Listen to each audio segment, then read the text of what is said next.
कांग्रेस नेता राहुल गांधी मिशन 2024 में जीत हासिल करने के उद्देश्य से अपनी भारत जोड़ो यात्रा पर अग्रसर हैं। उनके साथ करीब 120 कांग्रेसी भी इस यात्रा का हिस्सा हैं। कन्याकुमारी से कश्मीर तक जाने वाली इस यात्रा से कांग्रेस को शायद बहुत उम्मीदें, तभी तो राहुल गांधी खुद इस यात्रा की जिम्मेदारी अपने कंधों पर लिए हुए हैं।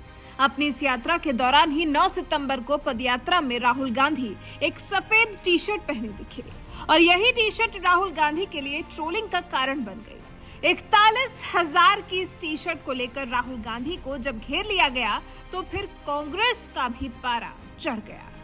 फिर कांग्रेस को भी राहुल गांधी का डिफेंड करने के लिए मोदी और अमित शाह को इस बहस के बीच में लाना पड़ा। कांग्रेस ने बीजेपी को टैग करते हुए ट्वीट किया, लिखा, अरे घबरा गए क्या? भारत जोड़ो यात्रा में उमड़े जनसैलाब को देखकर मुद्दे की बात करो, बेरोजगारी और महंगाई पर बोलो। बाकी कपड़ों की चर्चा करनी है तो मोदी जी के 10 लाख के सूट और 1.5 लाख के चश्मे तक बात जाएगी, बताओ करनी है? फिर हरियाणा प्रदेश महिला कांग्रेस ने भी बीजेपी की ट्वीट को शेयर किया और लिखा, भाजपा जब जब डरती है पर्सनल अटैक करती है। हमारे शीर्ष नेतृत्व और प्रिय नेता श्री राहुल गांधी जी द्वारा भारत जोड़ो यात्रा के सभी भारतवासियों को बहुत बहुत बधाई। वहीं उत्तर प्रदेश महिला कांग्रेस के अध्यक्ष करिश्मा ठाकुर ने भी इस पर अपनी प्रतिक्रिया दी। उन्होंने कहा, मोदी जी आप प्रधानमंत्री नहीं प्रधानमंत्री हैं। बीजेपी कभी देश हित के लिए भी काम कर लिया करो। महंगाई पर एक भी ट्वीट नहीं आता तुम्हारा। वहीं सोशल मीडिया से अलग टीवी डिबेट के दौरान तो राहुल गांधी के 41,000 की टी शर्ट का बचाव करने पहुंची कांग्रेस प्रवक्ता सुप्रिया श्रीनेत ने तो हद तब कर दी जब वो प्रधानमंत्री नरेंद्र मोदी और अमित शाह की फोटो लेकर टीवी डिबेट में पहुंची थी। इस पर हालांकि एंकर ने तंज भी कसा कि अरे आप फोटो लेकर आई हैं, तो इस पर सुप्रिया श्रीनेत का कहना है, अरे क्यों नहीं लेकर जाएंगे, देश के प्रधानमंत्री हैं, कोई ऐसे वैसे थोड़ी है। ये फोटो वही थी जिसमें पीएम मोदी 26 जनवरी 2015 के दिन 10 लाख का सूट पहने हैं और बात सूट तक ही रहती तो भी ठीक था, लेकिन नहीं, सुप्रिया श्रीनेत तो पूरी तैयारी से आई थी। सूट वाली फोटो दिखाने के बाद फिर उन्होंने चश्मा पहने मोदी की दूसरी तस्वीर भी दिखाई और कहा, ये माँ बाप का चश्मा है जो मोदी जी पहनते हैं। फिर बारी थी गृहमंत्री अमित शाह की। सुप्रिया श्रीनेत ने अमित शाह की तस्वीर दिखाई और कहा, हमारे गृहमंत्री जी भी कोई कम नहीं है, 70,000 का मफलर है बर्बरी का।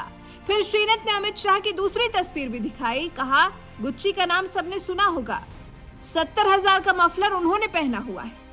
कांग्रेस की ये सभी बातें मानी, सुप्रिया श्रीनेत की ये सभी बातें हमने मानी, लेकिन एक बात का तो जवाब कांग्रेस ने नहीं दिया। राहुल गांधी ने महंगी टी शर्ट पहन ली है, बहुत अच्छी बात है, लेकिन जब इतनी महंगी टी शर्ट खरीद सकते हैं तो महंगाई का रोना क्यों? जब महंगाई के दौर में राहुल गांधी 41,000 की व्हाइट टी शर्ट पहनकर यात्रा पर निकल सकते हैं तो फिर महंगाई का रोना तो बेफिजूल ही है। और फिर सोशल मीडिया यूजर्स ने भी कांग्रेस की इस बौखलाहट का जवाब उनकी भारत जोड़ो यात्रा पर तंज कस के कर दिया।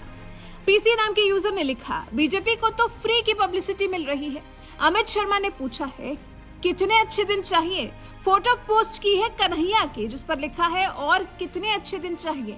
टुकड़े टुकड़े वाले भी भारत जोड़ने की बात कर रहे हैं। राहुल शर्मा नाम के यूजर ने एक पेपर कटिंग साझा कर सवाल किया जिस पर लिखा है, कांग्रेस द्वारा भारत विभाजन योजना स्वीकृत। राहुल ने लिखा, इनसे इसका जवाब भी मांगो। शरद प्रसाद नाम के यूजर ने लिखा, जिस कांग्रेस में भारत तेरे टुकड़े होंगे जैसे नारे लगाने वाले और जिहादी मानसिकता वाले कन्हैया कुमार, उमर खालिद, जिग्नेश, शर्जील इत्यादि लोग भरे पड़े हो, वो आज भारत जोड़ो यात्रा निकाल रहे हैं। ये यात्रा नहीं, पप्पू का रीलॉन्च है और आटा लीटर में बेचने की मुहिम है। दरअसल बीजेपी ने राहुल गांधी की टी शर्ट को लेकर एक ट्वीट किया था, वो भी सिर्फ 2 शब्द का। लिखा था, भारत देखो। कांग्रेस का राहुल गांधी की महंगी टी शर्ट पर बचाव करना समझ आ गया। इसका जवाब देने की भी कांग्रेस ने अच्छी तैयारी की थी, लेकिन पहले से ही जुड़े हुए भारत को विभाजित दिखाकर उसे जोड़ने की मुहिम चलाए जाने का क्या जवाब है? टुकड़े टुकड़े गैंग के नेताओं को अपनी यात्रा में शामिल करने का कांग्रेस के पास क्या जवाब है? अच्छा तो तब लगे जब टी शर्ट और सूट से आगे कांग्रेस के पास इन सवालों का भी जवाब हो।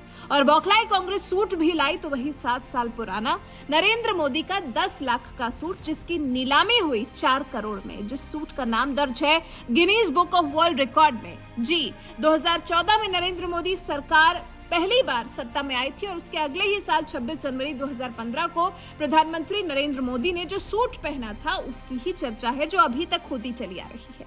Guinness book of world record में सूट का नाम दर्ज हुआ था क्योंकि ये सबसे ज्यादा महंगा बिकने वाला सूट था। मोदी के सूट को पहनने के बाद खूब हो हल्ला हुआ था। इस मौके पर अमेरिका के तत्कालीन राष्ट्रपति बराक ओबामा भारत आए थे और गणतंत्र दिवस के मौके पर वो मुख्य अतिथि थे। फरवरी 2015 में गुजरात के हीरा कारोबारी हितेन लालजी भाई पटेल ने 4.5 करोड़ रुपए में सूट को नीलामी में खरीद लिया था। वैसे राहुल गांधी की 41,000 की टी शर्ट पर कांग्रेस के राहुल गांधी को डिफेंड करने के तरीके के बारे में आप क्या कहना चाहेंगे? जिस तरह से कांग्रेस प्रवक्ता इस एक टी शर्ट पर मोदी के सूट की तैयारी करके डिबेट में पहुंची थी, उस पर आपका क्या कुछ कहना है? कमेंट कर हमें जरूर बताएं।